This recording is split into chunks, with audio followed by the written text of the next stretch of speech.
All I'm saying is Valve was making $3.5 million per employee profit. So what we're asking for is, hey Steam, what if you just made less per employee? And in I'm the saying long you run, might not even make less in the long run. Yeah. well, in the long run, it might pay off. But in the short run, it definitely won't. Because in the short run, you'll definitely just have less money, Valve. Mhm. So would you do that on faith, Butterscotch shenanigans.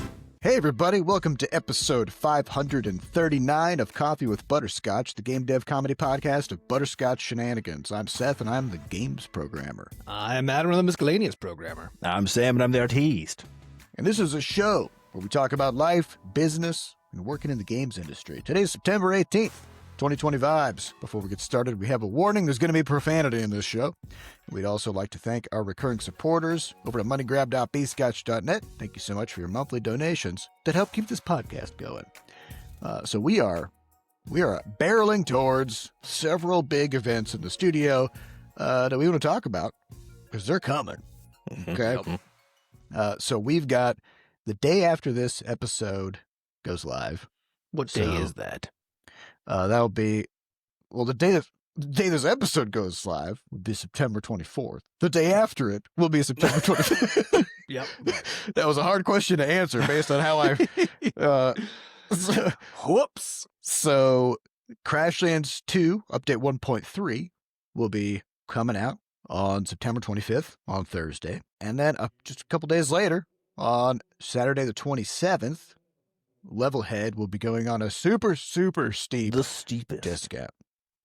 So we're going to have a trailer for Update 1.3 and a blog post, and it's going to be crazy. We've been playing through it a whole bunch, and it really feels like it has just cinched the game up. Mhm. Like Mhm. anything that kind of felt like, it would be nice if this was if there's more of this, or if this was a little bit better, if this was deeper. It just kind of just pulled the got whole thing together. It's like the rug from The Big Lebowski. That's what this update is. It just pulls it all together. it ties the room together. So definitely look for that. We'll have lots of marketing content and stuff. And if you've been waiting to play Crashlands 2 because you're like, I want to wait until it's, done, right? It feels pretty done. This one, well, this is also this is the last planned update for the foreseeable future. So this is it truly feels like we did it, like we got there. Yeah. We as got far all as the major content updates. Yeah, major right? content. Yeah. Yeah. So if you've been waiting to get in there because you wanted to make sure it was, in its Good. final state before you played it, this is it. 1.3 marks that moment. It doesn't mean we won't make some changes in the future or add some stuff in the future. Who knows? But we don't have any plans anymore after 1.3. Mhm. So this is now the time. There's nothing else to wait for. Just hop right in there. It's It's very now good. or later. Mhm. That's Now or later. Yep. uh, Not never though. Definitely, you got to get in there. you gotta get it at some point. So that's we're very excited about that. And the more interesting kind of thing has actually been Levelhead lately, weirdly. Or not necessarily more interesting, but more interesting to think about from our end. Because we've been working on Crashlands 2 for years and years and years. And Levelhead, which we launched back in 2020, has been just kind of chilling. We have a great Levelhead community still of these people who are just every day they're just going nuts, making the coolest stuff, speed running. We've got people in the Levelhead community who have thousands and thousands and thousands of followers in Levelhead. Mhm. So whenever they publish a level, those people all get notified of hey, this person published a level. So the community's just there and just kind of doing stuff. And coming up on this sale, we've had to think about okay, how do we capitalize on this? Mhm. We're treating this sale as our one big shot to try to make something happen. This is us poking Levelhead with a stick and being like, come on, Do something. do something. We have a sense that price has been an issue for the game, just based on kind of how it responds to sales and discounts and stuff. And so we're gonna see what this does because this is going to be really steep. But also we're reaching out to influencers. We're reaching out to press. We're even putting together a little pitch video for them to be Yeah, specifically. It's not Yeah. a trailer. It's basically saying, look, we made a game that's better than Mario Maker. 5 years ago, and we're gonna relaunch it again. And so there's gonna be a lot of people. relaunching it. Is Yeah. how we're framing it. Yeah, so get in there and make some stuff, you know. And I think what's interesting is like if you step through like Levelhead on a high level from a game dev like business standpoint, it's just such a weird case where it's like it technically did well for us as a studio, but that's largely because of the deals we made with platforms ahead of time. So we had Xbox Game Pass, we had a Google Play Pass involved, and so we were fine in terms of like ROI, recovering our stuff. But in terms of just it paid for itself. But in terms of just like moment to moment, day to day sales, it's like 1/10 of Crashlands or something like that. It's like it's a ridiculous thing. But then if you dig into it further, it just gets more confusing. Okay, because like refund rate basically the same as something like Crashlands. So it's not like people are buying it and they're like, this is garbage. It is higher actually than any of our other games, right? The highest reviewed game we have. And then also wishlist conversion rate is the highest of any of our games. And then on top of that, by a high, by like literally 2x. Yeah, and then click through to the store page itself, kind of the same as the other games. So it's like it's not like people aren't clicking on it, or if they buy it or upset. It's like there's something in there, and so that's where this idea came out. Maybe it is just kind of like a social graph game where you kind of need all your friends to be playing it in some ways in order for you to get the most out of it, right? Or just like a lot of people playing it is the best. Then like maybe it just needs to be cheap. Well, that's the thing. I think it is a network effect problem, because what we found, and we've talked about this in the past, of how hard it is to get streamers and YouTubers to play something that is competing with something that already has a streaming community, and it's the algorithm. The algorithm's gonna get you. We contacted so many Mario Maker streamers and YouTubers. Most of them did pick up Levelhead and play it. And then we would get messages from them being like, oh my God, I wish I could play this on my channel instead. Mm-hmm. But I'm trapped. If I stop making Mario Maker content, YouTube stops showing my videos to my audience, because my audience watches Mario Maker videos, and that's it, right? And one of those biggest YouTubers who plays Mario Maker games. We were looking into all these people over the past few days while we were thinking about how to approach all this, So Ryu Cars, he played some Levelhead back. We did a promo streams with him back in the day. But we went back and looked at his YouTube channel, and he's still literally every day, every few days, he's got 100,000 views on a new video, on a new Mario Maker video. Yeah, because the thing is, 5 years later, in a game like this, there's infinite content. Like Levelhead, despite I was talking about how like it just didn't get the traction, it has like 200. It has like 250,000 levels in it. Yeah, and as we were putting together some of the marketing materials for this promo, which we'll talk a little bit more about in a bit, as we're putting together some of these marketing materials, I was like, I need some levels to play to get video of for these different things. And so I just popped into the tower, which is where levels go in Levelhead, to be searchable and to be surfaced and stuff like that. And I could basically just click it at random on levels in the tower, and they're just bangers. They're just good. And that's because Levelhead has that. We have the marketing department feature, which is when people make a new level, that level goes into the marketing department, where it's like that's where all the new stuff is. We don't know if it's easy. We don't know if it's hard. We don't know what the completion rate is. Holding pen for new content, basically, for our algorithms to figure out what's going on with it. Actually, in a way, it's kind of like how I think like TikTok does this. Like you make a new video, and then they kind of test run it. Yeah, you sample it. They sample it, and they show it. They definitely show it to some certain number of people, and then based on how it, like what kind of traction it gets, what kind of engagement it gets from different groups, it either says like, actually, this is garbage, we'll just kind of not show it to anybody. Or it says, there's this one group of people who really likes it. We're going to do another test run and move it to another phase and show it to more of those types of people. This is how you get the extremist pipeline, right? Yep. Like, yeah, it works great. Yep. It's effective. And Levelhead, unfortunately, we aren't able to create extremists. We're not that good at the algorithm at this point. But we are able to show really good levels and figure out. Part of it is because we also took it one step further, right? Because the problem that you have with discovery in something like TikTok or YouTube, I mean anything, right, is that somebody makes some content and puts it up. And then the system has to figure out how do I show enough? How do I like make sure I show things to people to discover if it's worth showing to other people? Which means you have to show it to somebody first, right? You have to You do basically that. have this chicken and egg problem. It's the same problem you have in Yeah. games, right? It's like we're trying to get press attention before a game comes out. It's the same issue, which like press wants to write about something after it is popular because that's when it's good for them to write about it. But Also, Well, it's also because you're play, overwhelmed. They don't want to play bad games either. You Yeah, know? yeah. It's like, You got no look, time. And most games are bad. Most content is bad, right? And also the bad content overwhelms the good content because it's so cheap to make shitty content, especially in the Yes. days of LLMs and generative AI, right? And so you have this increase. There's this battle basically between the system wanting to be like, is this good? I need to show it to people to find out if it's good. And if I have to show everything to people and most of it's bad, then I create a bad experience on average for people, right? And so trying to find out how to do that is a huge struggle. We have a huge advantage with Levelhead because it's a creator. It's about making and playing levels, Mhm. right? And so we can create this symbiosis where we can basically say, like, because the whole idea of like content slop, right, is low effort. That's its whole thing. Mhm. So the marketing department is also an effort filter because it says Yeah. if you're not willing to go engage with the community, because that's what this is actually about, right, Mhm. and play other people's levels, then you also can't get your level to surface.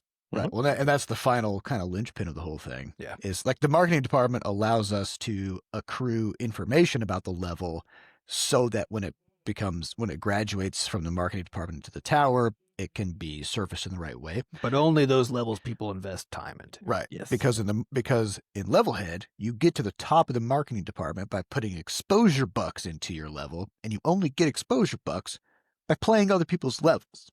Mhm. And you gain exposure bucks at a faster rate in the marketing department than anywhere else. So it's basically like this just churn, and like stuff, once something gets to the top of the marketing department, I think it has to get 50 unique players, and then it graduates and it's gone. Mhm. And then it just goes into it goes into the tower, right? Yeah. And so people will make low effort levels. They'll just like make some garbage thing.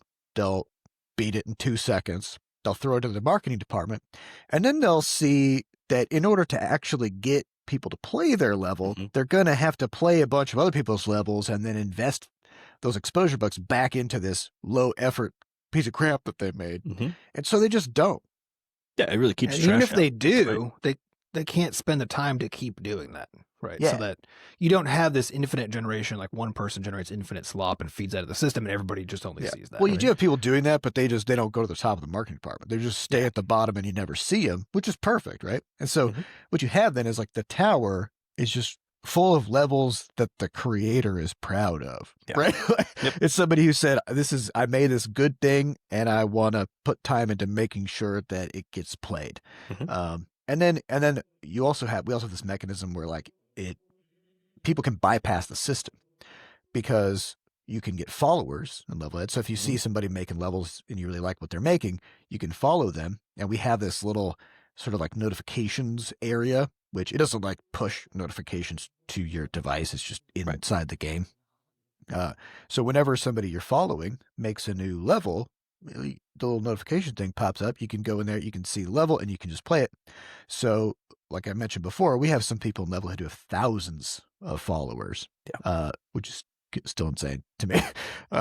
Thousands of followers, and so when they make a level, they don't have to go to the marketing department anymore. Yeah, it's basically like as They've soon as proven you, themselves. once you get They're really just- good at making levels, then you just don't have to. You've proven your own credibility as a person, so you don't have to go do the climb up to the marketing department to get all this stuff working, right? Which is Yeah. great. So you got this nice exit ramp for people who are doing good. You got this, never-ending abyss for people who don't care very much. Great, also, and then you have all these auto sorting mechanisms for people to find stuff, and it's just dope. Yeah. And we have the reason we're kind of talking through this is because like I forgot how much good shit we put in this game. Like this game is so good. The gameplay is really good, but the systems, the meta systems around it, like man, we just thought through everything. Well, I mean, we set out Yeah. to solve the problems that we were dealing with as people who make and sell video games for a living, right? Because the problem with our industry is that there isn't a way. There's not a thing you can do to be like, hey, I invested all this time into this thing that I made. There's just a thing I can do that makes it so that people see it like proportional to the effort I put into it, sort of a thing, right? There's nothing you can do to then cause it to be successful. There's nothing there. All you can do is make the thing, and then you do a whole bunch of gambling on trying to get people to see it. And that was the thing we set out with user-generated content games. We're like, this is the same problem. This is the exact same problem that we face as people trying to make entertainment content for a living. We have to solve this in here, right? And so we thought of every single thing that makes it impossible for us to do what we're doing and guarantee success making and selling video games, and solved every piece of that, at least within the context. Little tiny this, microcosm. Yeah. You know? Well, because we even have stuff like in the tower, the default sorting mechanism is featured, because you can say like sort by most played or sort by difficulty or whatever, right? But we have this special featured section which just looks for levels that have a lot of engagement per unique player. As in, like, when people play it, they tend to beat it. It might be, you can also kind of filter by difficulty and stuff like that. But the featured section is for levels that are basically underrated. Yeah. Like levels that seem like they're good and people are playing them quite a bit, but not that many people have played them. And so the featured section is just like a constant churn of like stuff you probably haven't seen. Right. Yeah. And so we have all these cool metrics, and that's not even including like the tower trial and the daily build and like just all this stuff. Well, the reason we're coming face to face with it again is because, you know, Seth's been putting together some additional marketing shorts for Levelhead to support like around this daily deal window to see what those will do, which has been just like an interesting experience. The switch from working on trailers to working on shorts, I think it kind of lets us just do weird shit again in a way, because like every one of them doesn't have to be so high investment. And also because they just show up for people. It's not a thing you have to search for, right? Because it just shows up, then like you don't have to also play that game of trying to make like the most epic video game trailer ever, you know? You're not, like on this you're not playing SEO games. You're just like, make something that just kind of is interesting. Yeah. And then YouTube will show it to people, or TikTok or whatever. And like we were just talking about, if it's got hooks, it'll keep going. And if not, then it won't. And then that's okay. You've got more of them. Yeah. So you can roll the dice a lot of times. Yeah. And so I've been just kind of combing through the game, and I have this giant list now of like, man, I can make videos about everything in this game, because everything in here is just like, there's just some kind of cool nugget of like, did you know that this is how this works? And that it's a unique thing that you just don't see in other games. So yeah, I mean, every time I dip into Levelhead, I'm just like, come on, I still believe in this. I still believe in this game. Like it's just so good. And I try to be somewhat objective and try to be humble about the things that I make and do. But I mean, Levelhead is just good. It's good. I can't kind of downplay it. It's just good. It's objectively good. That's just the truth. Yeah. So yeah, it's been fun making all the short videos, and we'll be just rolling those out over the course of the discount period. So just more ways to try to draw people in. All right, well, you guys want to get into some questions? You know what? Yeah. All right. I wasn't sure, Sam, if you said you know it or you know what. You And know so I was what? waiting. You know what? Yeah. Let's go. All right. So these questions come from our listeners over at podcast.bscotch.net. So if you want to ask a question, you can head on over there and do so. And I mentioned last week that we are also reading all the YouTube comments. And so if you drop comments in our YouTube channel, if we get a good question in there, we may scoop it up and answer it. So the highest upvoted question of today comes from Star Whip Cobblebeep, who says, That's a good one.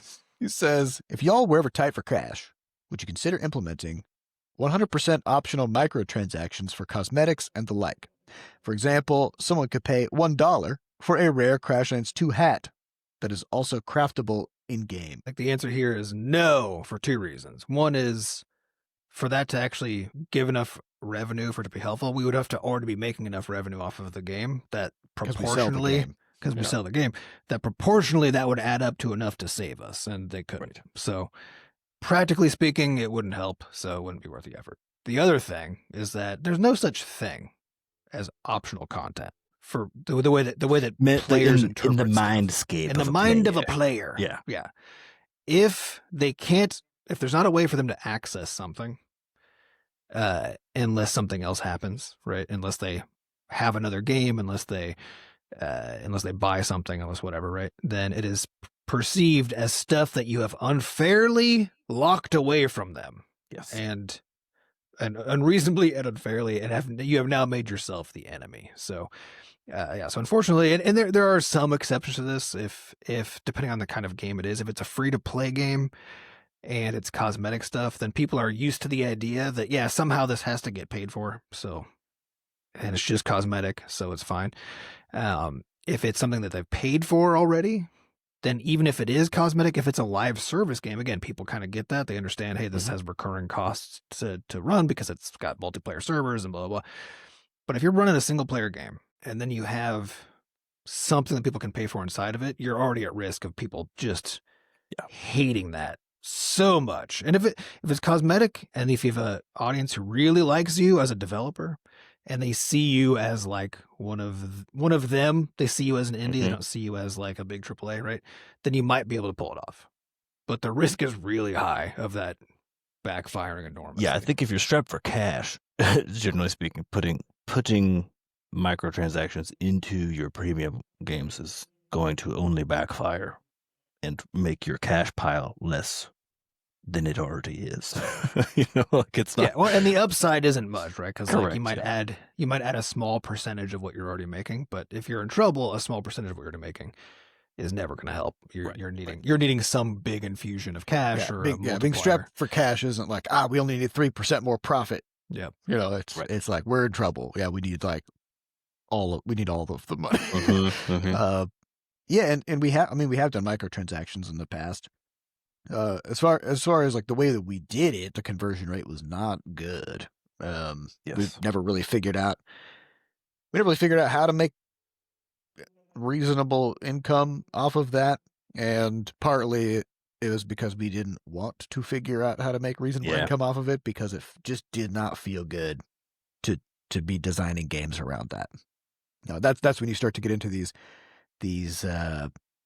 free to play industry terms like pain points, and stuff like that, where they're like, how do we like piss off the player just enough that they give us money, and just like make the experience worse, but not so bad they quit, but bad enough that they'll pay to make it good again. And that's just like, I hate that so much. I do. I think it's like a lot of this has evolved, especially in the last like 5 or 10 years. I think you see the battle passes just all over the place now. And the reason is because that's one of the few shapes of essentially what is like a, an in-app purchase that does tend to work better, because it's like you'll have an upgrade track that players who are playing for free are making progress on, right? So some portion of the battle pass is actually available to you just as a regular player. And then you pay to like get all the extra stuff that you can see, between the free stuff that you're getting. I feel like that's like the closest thing that works, pretty effectively, and doesn't have to. It's almost like an escrow, because it's like as you play, you're progressing through the battle pass, and they're like, we're going to take all these items that you would have earned with the battle pass, and we're just going to hold on to them for you. So as you keep progressing, we just keep adding more and more things to this file, and then eventually, and we do that with Flop Rocket. We did, right? yeah, the bank. Yeah, you banked extra because coins. You bank all those things that you're not allowed to spend, and then you can unlock. You can butter up to then get access to all those. Exactly. We were way ahead of the curve on battle passes. Like we invented battle passes. Yeah, this is back in 2015. I don't know. Yeah, whatever. Long time. Yeah, no, I mean we did it for that. I mean, we basically independently came to the same kind of realization, which is like if you have people purchase something, and then only from that point forward do they start gaining the benefits of it, then it doesn't matter kind of, it's basically like a harder sell, right? But if they're accruing some kind of a benefit that keeps growing over time, to that purchase, Mhm. then it just kind of eventually makes them be like, you know what? I want to get that increased coin reward, but also I've got like 10,000 coins banked Right. already, and I can basically like redeem them by cashing in. Yeah, so even that all still has to like feel like it makes sense in the context of whatever the game's That's the tricky part. You need enough, system is, you need because enough hooks, you know? yeah, if you do that on a single player premium title, and then you're like, oh, here's this thing you're banking, and if you give us even more money, then That right. makes sense. if people will react to that very differently. They will if they're like, oh yeah, I get it. Once servers are being paid for and people get that, it gives you new options for how you're generating. It also means you need to generate a lot more revenue. So I'm not sure you win there, right? But at least gives you the option to do that. And the absence of it, when players are just like, if in the mind of a player they just say you're just asking for money for no reason, right? Then that's where you know you're in trouble. well, this kind of dovetails nicely into the next question. Go for it. Which comes from Kevin, who says, if an evil wizard cursed Butterscotch into only making Crashlands forever as a live service game or a yearly sequel, which would you choose? The wizard says either choice will result in enough success to sustain or possibly grow the studio. So it's basically take Crashlands 2. Okay. And just, that's the last game we ever make. Mhm. And it's a live service game now, somehow. Or a sequel. It's like those Or are a the yearly choices. sequel. A yearly Yeah, sequel. or to make and or publish the whenever. alternative is, every year we are launching a sequel. Well, I think I probably would go for the live service model if you have guaranteed success, frankly, because then you're building architecturally, you're building on like one big base of stuff, and you don't have to play the game with sequels that we discussed, I think, in the last episode about like how challenging it is to meet all player expectations from the original game while, providing enough differentiation from the first game that they're like, oh, this is a sequel versus being mad about the changes that you made. So I would and it's coupled with the stress of a yearly whole ass launch. versus A like whole ass launch just of a updating. new game. Yeah. Just updating. I mean, we did early access. These to live Levelhead. service folks, they got it easy. I mean, well, yeah. But I mean- like the parts of game development that we hate the most are basically game launches, right? Like it's everything about it's setting up stores, it's doing marketing, it's doing all this kind of stuff. It's getting not even achievement set up. It's getting it's just doing. There's a million things that have to happen for a launch, like setting up pipelines for translation, Exactly. finding your business partners to do stuff. Yeah, I was If set we up. could cut all of that out and we were just making games, even if it was just the one same game. game. Yeah, I would do a multiplayer shaped Crashlands thing for like a continuous dev model in that context. Again, if you could guarantee that it's successful, which is the huge if, but if that's Yeah, like, I mean, take care of- obviously you got to do World of Woe Nope, and it's just it's just an MMO Crashlands, now. the MMO. Yep. You know, I don't really know. I've thought about this in the past of like, if we made an MMO, kind of what would be the thing, but I don't really know, like, as like, what would be the differentiating factor? What would be the hook or the thing that makes it standalone or what makes it unique? And I don't know if there's just really a market for this. No, like, You know? well, I think in an MMO context, you have to do so much to gird the gameplay, right? To like make it possible to have all the gameplay exist because you're building a planet basically, right? Versus session based is obviously like a way easier approach. Than Well, and even like modern MMOs like World of Warcraft are arguably session based, where most of what you do in that game is instanced content that kind of has a constraint on it. So like they have their Mythic Plus system, which is like you go with a 5-person group into a dungeon and there's a timer and you try to beat the timer. They have a new game mode called Battleground Blitz, which has a 15-minute cap on it. It's a PvP game mode. But yeah, a lot of it is like you're in a really fancy lobby, which happens to be a giant world that you can walk the around reality is in. like if you're making one now, I would you don't need to make the fancy world lobby. Frankly, like that's just an do the interesting sessions. question though, because there's that Fellowship game that I haven't really heard much about since maybe 6 months ago or something like that. But they're trying to take that Mythic Plus game mode from WoW and just make a whole game out of it, where you do just basically chill in a lobby and then you go to dungeons, and there's nothing else to do. It's just the dungeons and then kind of tinkering with your character in the lobby. I'm curious I'm curious what'll happen with that. Hmm. You know, Mhm. because it's kind of a proof point of like, is this an actual like? It's like what we did with Levelhead versus Mario Maker, right? Where it's like, is this a genre? Or is it just something that this group of people does over there, and they'll always just Right. kind of stay over there? Mhm. Yeah. So I would have to agree. I think a live service game would be if you're guaranteed success, obviously go for the live service game. Yeah. So much. Everything is like that Because then would at be that fun. point, it's You're like, just doing dev.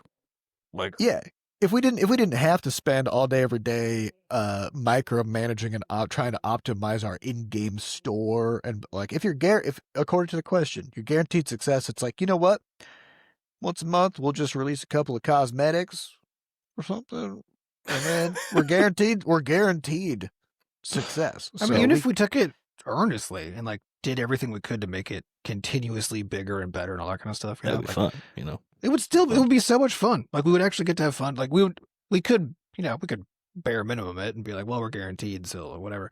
But I'm saying like we would still do all kinds of other stuff, but as far as like what we have to make money off of, you know, yeah. you wouldn't have to spend all your time orchestrating that side of things. Mhm. You I can mean, I would just add say new like game modes and just do yeah, fun if we're stuff, guaranteed you know? success, I would just say it's a subscription and we call it, we're done. We did it, right?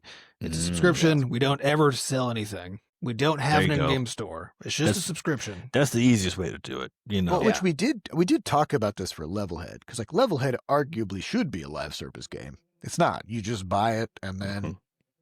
you're done. You have it forever and you don't pay it another dime. Well, and I think it would have been if it had become popular, right? We would have been able to add stuff, either live service because it's just successful, so we can just keep doing stuff to it. I mean, think of like Geometry Dash, right? Which has like on Steam alone has like 150,000 reviews or whatever, right? Yeah. Like that game's still being updated because they are getting new players all the time, Mhm. and they have a huge player base, and so that. Like if you have certain kinds of games that are successful enough, they're effectively live service anyway. Like Terraria is another good example. Terraria is a live service game, Right. without a subscription, right? Because it has such a constant influx of new players that can support the continued development of the game, right? And that's really the dream, is just that you just have more players coming in all the time, so that you can everybody just buys the game, they're done. The devs are supported. The devs can Devs are just supported. keep adding game keeps stuff to getting the funded. game. Yeah. Yep. Mhm. And the risk with a multiplayer game, or one where you have to deal with expensive servers, is that at some point, if it's a pay once model, then the influx of people coming in starts to get below the threshold of paying for the people who are still there, who are giving you a recurring cost every month, you know, from all their server costs, but are not spending more money in the game. Yep. And so that's the thing we would need to avoid, right? Mhm. But it's just it's always like a level of success. It's what are your costs and how do you keep getting money coming in? You know, Mhm. kind of a problem. Yeah. Yeah. I mean, it's always a bummer because like we always get questions from players and fans of our games where they're just like, oh, can you add this? Can you add this to the game? Can you add multiplayer? Can you add hats? Can you add Mhm. a game mode? Can you add? It's like, we can do any of it. We can. Like, we're capable of doing any of those Mhm. things. But if we haven't hit that threshold of success with a specific game, where we can just keep pouring time into it and it doesn't really matter, Yeah. you know, like if we could do that, we would love We to do would. that. Yeah. You know? 100%. Yeah. And it really sucks to tell people like, I want to do that, but like we got to make another game. Like the cost benefit, you know, we're still on the treadmill, right? Like the cost benefit just isn't there. Yeah. So if you're a gamer, you love playing games, and you wish that they always just had more stuff in them, you got to be voting for universal basic income. You got to be voting for universal health care, because those are I'm being completely real here. Like those are the things that allow this stuff to happen. Because the reason we can't is because if we don't find new ways to generate revenue for us and our team, then we don't have healthcare and we don't have houses. Or housing, more accurately, right? And we're out on the street, and that's it, right? And so it's too risky for us to do the stuff that we want to do and that everybody else wants us to do, right? Which is like just keep doing more cool stuff to the stuff that people already like, right? And so we have to stay on this trajectory. So, you know, there's a path forward there or get the platforms to take a little less than 30% you know? I mean, I mean, you know, 10 I think would be fair. 10's fine. That'd be That'd be great. fair. Yeah. That would be a tremendous boon for indies everywhere. Yeah. You know The what I mean? mobile stores at least are now doing 15. It's like a graded thing. Yeah. True. Yeah. So, which is like, it seems like that's still a little high in my opinion, but it's at the point where I'm like, I wouldn't fight this. I'm not even mad about it, Yep. But 30% is just truly insane. It's literally, if you took that whole thing away, we would have 50% more time to make games. Yeah. Well, this is the thing about percentages that I think a lot of people don't think that hard about because they're not in that much of a Give us situation. some math on how fucked we're getting by just general platform. Well, fees so stuff, so right? a basic way to think about it is like let's say you're losing half of your money. Okay. Because of platform fees and then taxes or whatever, right? So you make $100 and you're taking home 50, right? If you weren't losing half of your money, you'd be making twice as much money, right? Because percentages work as an inverse. And the lower your take home gets, the bigger every percentage you lose affects you, right? So if you're losing 98% of your money, you're taking home 2%, right? Yep. If you're suddenly then losing 99% of your money, only a 1% difference, right? No, you're taking home half as much money as you were before, right? So the further that dips down, It's just so misleading. yeah, the worse. It's like an exponential curve, basically, of how hard every little extra cut hits you. Yeah, And because so- when it talks to when platform fees are always talked about in terms of like how much they're taking, not in terms of how much you're losing, right? Right. Or how much you would have, which is relative to how much you would have had or could have if that amount wasn't being taken away. Yeah. So you see really good sales. Maybe you launch a game, you get 100,000 off of it. No, you didn't. You got 70, and then you're gonna pay taxes on that, and now you're down to 55, 60. yeah. You're almost down to half, just like right away. Yeah. So if you instead got all of that back, it would be literally doubling. It would be, doubling or at minimum 50%, depending on how it all comes together, right? But like it's adding half as much again to twice as much runway, right? Yeah. Or personnel or actually payments to the people who are making the stuff, right? So that they can more safely make the stuff that they're making. Yeah. Yeah. But This is where like I'm envious of, you say, like, like a battle.net situation where they just sell direct to consumer. But that also means that they have to figure out the taxes of selling in all these different countries. Yeah. That's So, honestly why the 15% to me, I'm like, still fair, because the complexity of dealing with international Oh yeah, no, there's taxes and shit, like there is a value add to the platforms. a huge value add. It's International. just that But- they already figured it out. But yeah, it's a fixed cost Exactly. it's a fixed cost. in a sense that, like, if they figure out taxes for Argentina, they don't have to redo that on every game. Like, they've got that sorted, and it's a process, and it's handled right. It's a flat cost to them that they figured out, and then they make it a proportional cost to everybody doing stuff on the platform. Right? So Yeah. it costs them some flat amount of money, say, I don't know, $50,000 a year, to like solve that problem. Right? If you take all these, like how much it costs for them to figure it out and like have the systems in place, they already did it, and now they're maintaining it, right? And so about maybe a few $100,000 a year for a major platform, right? Right. So this is where this all comes in. All right. So there's this number reported this year that Valve has a profit per employee of $3.5 million. So as a company, if they have, if they only have 10 employees, they're making $35 million of profit. That's not revenue. It's $19 million of revenue per employee. $3.5 million of profit.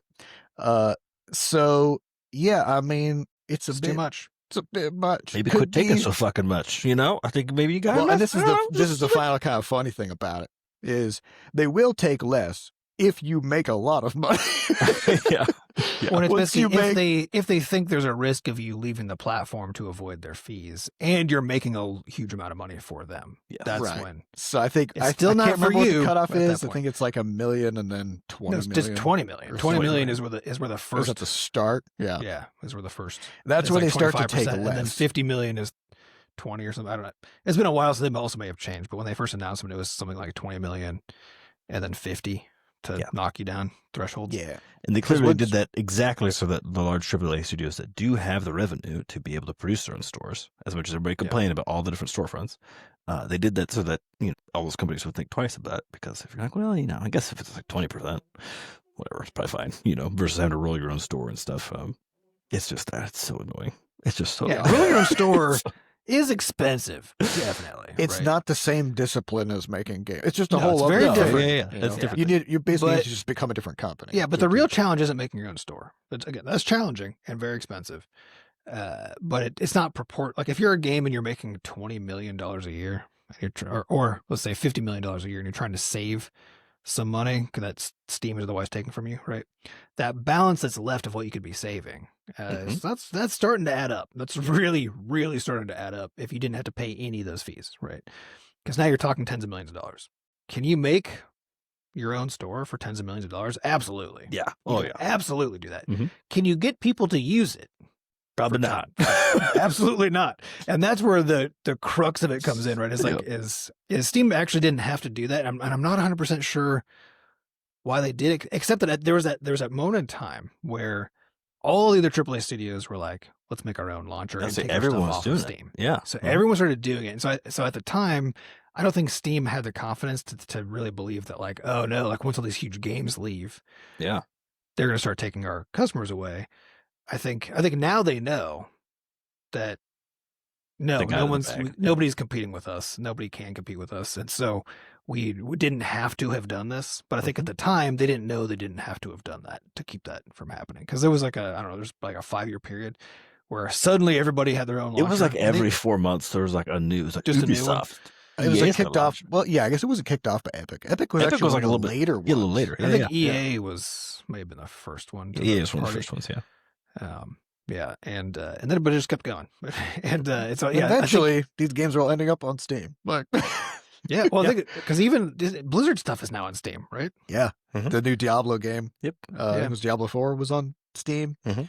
I don't remember if they have anything else on there. Well, and like, are there some backroom deals, between these huge Probably. companies and Steam to have a smaller cut? Oh, come on, of course. I mean, you hear about Undoubtedly. it's like you hear about all the stuff with like Spotify and Apple and like Yeah. all of the large entities who have billions of dollars end up having some conversation with the platforms who distribute, because the reality is that the cost to distribute their shit is just not very high. And so at some point, that percent, Adam, like you were saying, if you're making like $50 million or something, and someone's taking 30% of it, that chunk of change is so big. It's insane. So big that you could do something with it. You can do your own store. You can do all this stuff, and so they end up getting platforms get a little nervous. You can And they spend tens of millions. You can buy every YouTuber, every single popular YouTuber. Yeah. That's enough money to like buy them for a month. Where you're like, all you're going to talk about is how great this service is. Right. Like, it's so much money that you could. And again, the fact though that given how much money that is that they're saving or could have been saving, that nobody could make that successful is hilarious. I think for two reasons. One is it tells you something about Steam truly is a monopoly. That's how that works, right? But the other one is that the way that people think about money isn't like that, right? Because if the business people in charge were like thinking about it in that way, they'd be like, okay, we'll save this amount of money, so we'll invest like this proportion of it into actually building the thing that we're trying to make to do it, and we're going to invest like a similarly huge fraction, amount of money into making this thing go. Which, to Epic's credit, they did do. They did Epic do. is the only one who did. They're still this. doing. They're still burning money on that bonfire every week. Yep, It's just throwing money at it, and that's what would be required to make it be successful. The fact that even then it still isn't is pretty impressive. remarkable. Yeah. Which is like It they are doesn't- successful as a store because they have Fortnite, right? So well, I think that's the problem. Is there's a resource trap that they're in, which is this is like the thing that happens to like a country that suddenly finds gold or oil or something like that, where their entire economy reorients around that one thing. Mhm. And then if that one thing goes away or gets threatened or sanctioned or whatever, then nobody in that country has the expertise to like diversify into other industries because they've just spent a whole generation kind of concentrating in one thing. And then it's very difficult to then kind of like rebuild after that one thing falls apart, right? So where Epic is with Fortnite is like they've got this it's kind of similar to what happened with like Blizzard and World of Warcraft, is like their pace of releasing games really slowed down because all of their talent and thought, work, and investment just went into this one thing, and everything else kind of suffered. So like for Epic, as long as they're still making all their money off of Fortnite, they don't need their store to have the features that Steam has, because that's not really where their money's coming from, you know? Because it's been very strange to see how fast they change Fortnite and how slowly their store front has gained any real useful features. Like they're clearly just doubling down on the thing that's making money, and they're just kind of trickling the funds and the time into. And you do the see store. this for everybody who's investing in any diversified thing, like watching like Netflix go into games, right? It's the same thing where they just like they're so tentative about that next thing versus their main thing that they're all just they're making it so that those things can't really be successful, right? Because you're right that Epic is throwing money at the problem of like, how do we make the store successful? So they're like making it so that every indie game in the universe has been free for a week on the store, including, you know, ours. But it was chump change for Epic. Yeah, it didn't cost. It didn't cost them anything, but something, because they had their exclusives that were very expensive, right? And so which they have kind of done away with. But their approach was to say, let's just get all of the games over here. Which again, you do have to do. You have to, because otherwise, what's the point of your store, right? But they didn't make it so that they didn't try to solve discovery. So now you'll go to the store because you hear there's a game there for free, or because it's only available there, and you get it there. Once you've done that, are there systems to keep surfacing games to you to make it easy to find games that you would like, for you to do all the kind of stuff that you need for a properly functioning storefront, which only Steam still to this day has done? Yeah, I think that's true. Yeah. Nobody else has done it. It also takes time to do. That's the reality. Like the problem is like you're competing. I think we talk about with dealing with entering into like a genre space with a new game nowadays. Let's say you want to make a crafting game. You're competing against like Terraria, which has just been in active development for a decade and some change. And so when you arrive, you are not compared against nothingness. You're compared against something that's been there, juggernaut that has been lurking there for like a decade, right? And so it's the same with the stores. For a decade. Exactly. It's the same with the Steam stores. is the Terraria of stores. Yeah, they're the oldest one on PC in terms of like that, direct download stuff, and they've been doing it the best for the longest. So if you're trying to catch up to that, you cannot. That's the reality. You cannot catch up in terms of features. You cannot catch up in terms of content libraries or else, which does kind of mean that they get to do whatever they want in terms of. Well, I think Epic had the right idea in that they had a gimmick. Yeah, they're like, okay, every week there's a free game, and it's not like a game that would normally be free. It's a game that you would normally have to pay for, and it's just free for that week. So like we did that with Crashlands on the Epic Store. What do we get?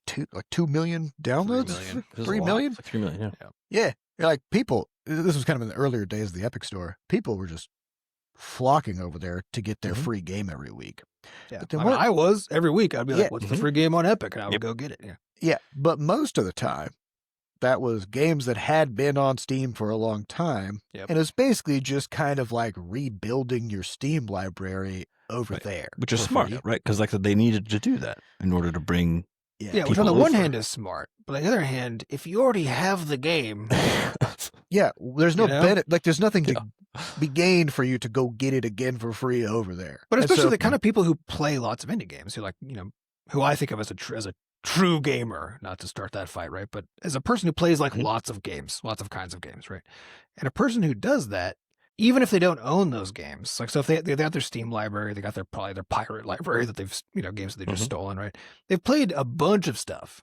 So the chances of like, if I go over to Epic and they've got their free game of the week, and is that a game that I have either not played or decided I don't want to play, right? Like Right. the chances of it being a game that I haven't played and want to play, if I'm the kind of person who would give a shit about that game at all, Mhm. right, is basically zero. And so That's where the exclusives came in, right? But the reality is, like, Yep. it is so expensive. It's so expensive to do. it's like expensive these, and right? people hate it.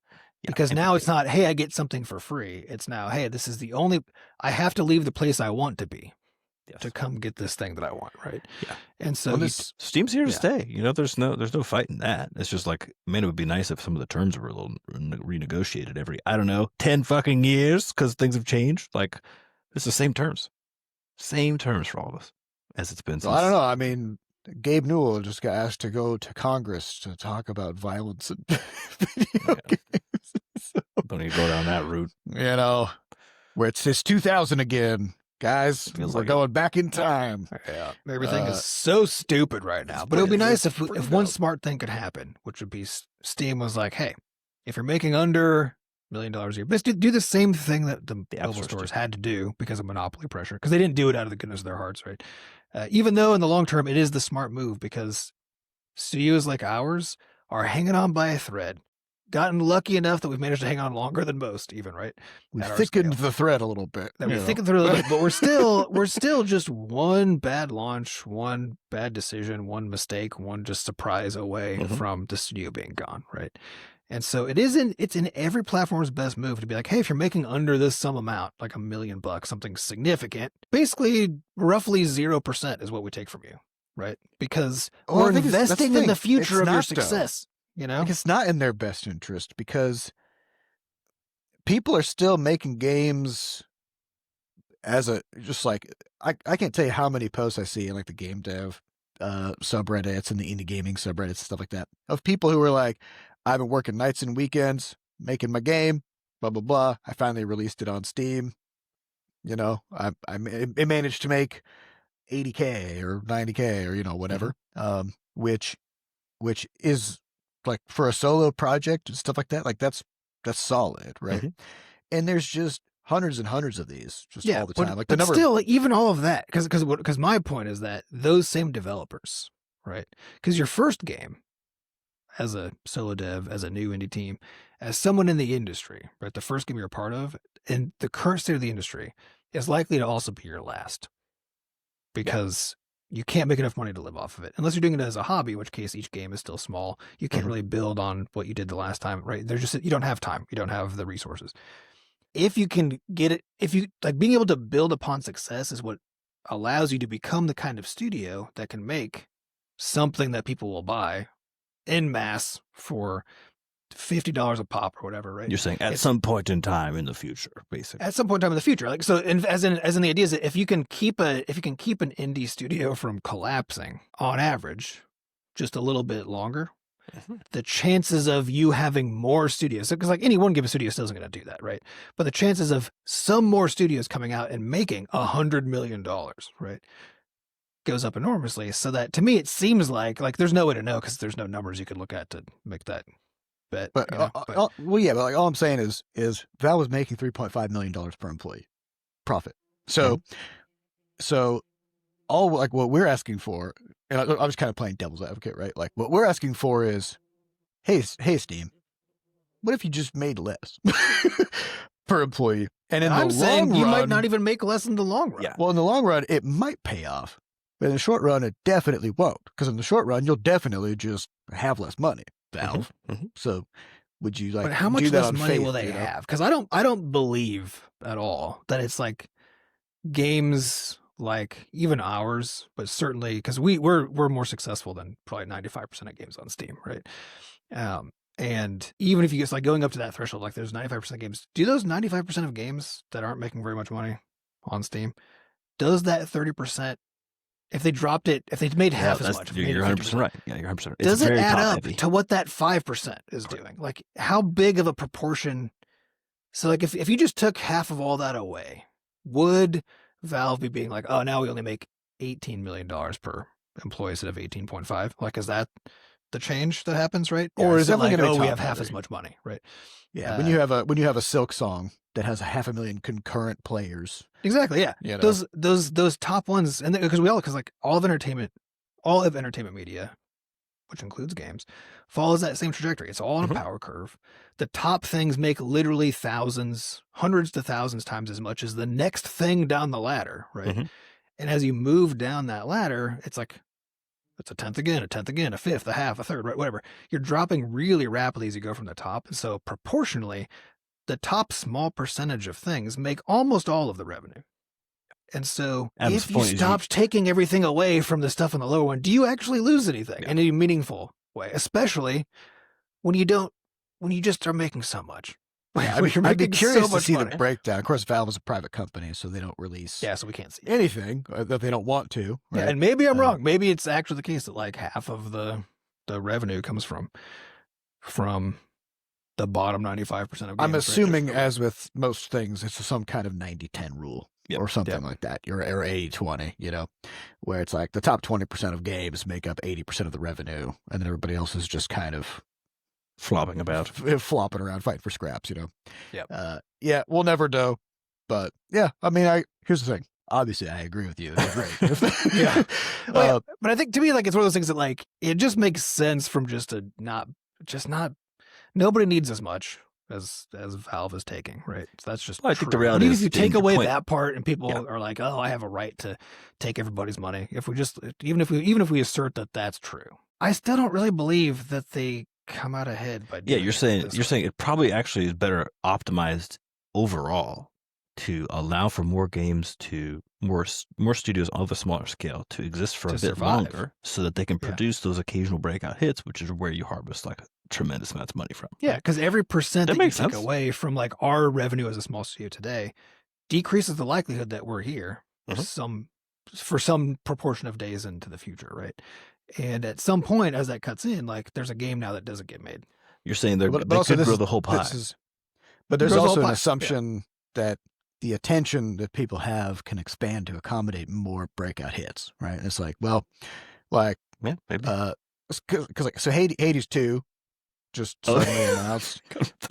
Yeah, I do want to mention this before we I wrap felt- up the episode, because Yeah. this is so bad. I felt so bad. So we had all those games that moved their launch because Silk Song was suddenly happening. They're like, we'll move to the end of September because nothing's going on. And then in fucking September. Hades 2 is like 1.0 launch into September. And I don't know. Seth came into Discord was just like, man. It's just people had used the term indie apocalypse before. This is an indie apocalypse because like any indies trying to launch in September had a totally clear opening, and Team Cherry just suddenly is like, actually you don't, just like 2 weeks beforehand, and people are like, okay, end of September, We'll move it 2 weeks. which is bumping up right up against the autumn sale. Yes. Which is already risky. Already risky, but they're like, well, I mean, otherwise then we got to wait till after the autumn sale, and people have spent all their money, and then now we're into like November, but then we're and it just gets crazy. So people are like, okay, end of September, that's the best we can do, and then fucking Hades comes in, and they're like, Hades 2 in 2 weeks, get ready. What do you got? Come on, Screwed. guys. Yeah, Yeah. it's like an indie apocalypse. It's just a massacre out there because these two studios just decided we're not going to market. We're not going to give anybody any lead up time. We're just going to essentially shadow drop. Shadow drop 2 nukes right in the middle of September. Just blow up every indie This is the studio kind that's of thing trying I'm to talking launch. about is like a single thing can basically like completely derail a launch, right? And because of how hard it is to make money in the first place, and then how much everybody takes from us, even like we managed to get a little bit, and they're like, I'm just going to take 30% of that, right? They take so much of what like little you can manage to scrounge up that everybody's constantly on the edge of, because like all these companies right now that are these indie studios that are launching these games in the middle of this little mini apocalypse, right? Like maybe that'll all turn out fine for all of them. That's possible, right? Maybe for a few of them or some subset of them, this launch, they needed it to be successful, and now it won't be, and now that studio is gone.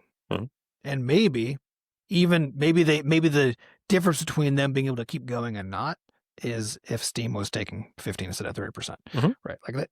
So my point is like that's where we live, because we're all living on the edge all the time. It wouldn't of hurt being over for them to be able to take home more money. That's for no. sure. Yeah. And it might be the difference between that team still existing after their launch and getting to make a next thing. And it's again, it's a statistical thing. That's not going to be true for everybody. It's not going to be true for most people, right? That because especially the difference between taking 15 and 30 is a huge difference, but proportional to what you would have had isn't, 50% more. It's whatever, 30% more. Right? Mhm. It's just It's like again, a third more money. it's or weird, something right? Zany. Yeah. but it's significant enough that like you're maybe adding a month to a runway, maybe you're adding a couple months, maybe you're adding, depending on the scale of things, you might be adding. You'll be adding weeks to years, right? Of of runway. Yeah, we're And seeing it that with like the can make a tariffs, difference. right? Where it's like even with a 10% tariff, if your company was making a 4% profit margin or something, you can't Yeah, it's gone. function anymore. Like that 10% Yep. is a huge difference, right? So you have to change everything and try to figure out how to accommodate it, fire some people to try to get your costs down. Like there's no good outcome of that, So yeah, input costs are a huge problem, and ours Yeah, is so I'm just a- saying the whole industry would be more resilient now and into the future if all these platforms took a smaller cut for those at the bottom of the rung. And the bottom is almost everybody. And I don't but believe not almost I all just the money. So I think it'd be fine for them. exactly that's it. Yeah. But I just don't believe that even if you took like the bottom 95% of all games and all game developers and all publishers putting games out, and you just said, you know what, we're not going to take anything. We'll just let you be on the platform and we'll eat that cost, right? I don't think they'd lose much. I really don't think they would. Well, there's a regressive. It's like a regressive tax. Yeah. Right. When Or, it's just as short-sighted and stupid as a regressive tax, right? It's just is the people who need the money the most don't get to keep it. The people who have plenty, they get to keep all of it. it's That's it's the indie development poverty trap, right? Where Mhm. you just can't quite get out above it, and everything is designed to keep pushing you. So you're just in this constant just struggle. keep you stuck on the treadmill. Yeah. Yeah, things would be a little different if we were able to keep that 30 because we would have taken home 42% more money. Yeah. Which is a lot. It's a shitload more. Over the years. So, anyways, we'll have to get off our soapbox, unfortunately, because we got to wrap up the episode. We'd like to thank our producers, Fat Bard and Sampa Acosta, for putting the podcast together, and thanks to our community moderators who keep our Discord running. If you would like to get more involved in the Butterscotch community, just go to podcast.bscotch.net, where we have links to the Discord, a way for you to donate, and links to the podcast archives. And if you haven't yet, go over to Steam, Google Play, App Store, the Switch eShop, Xbox.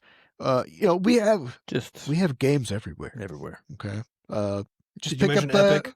We're also on Epic. We are, but people don't buy games there. Yeah.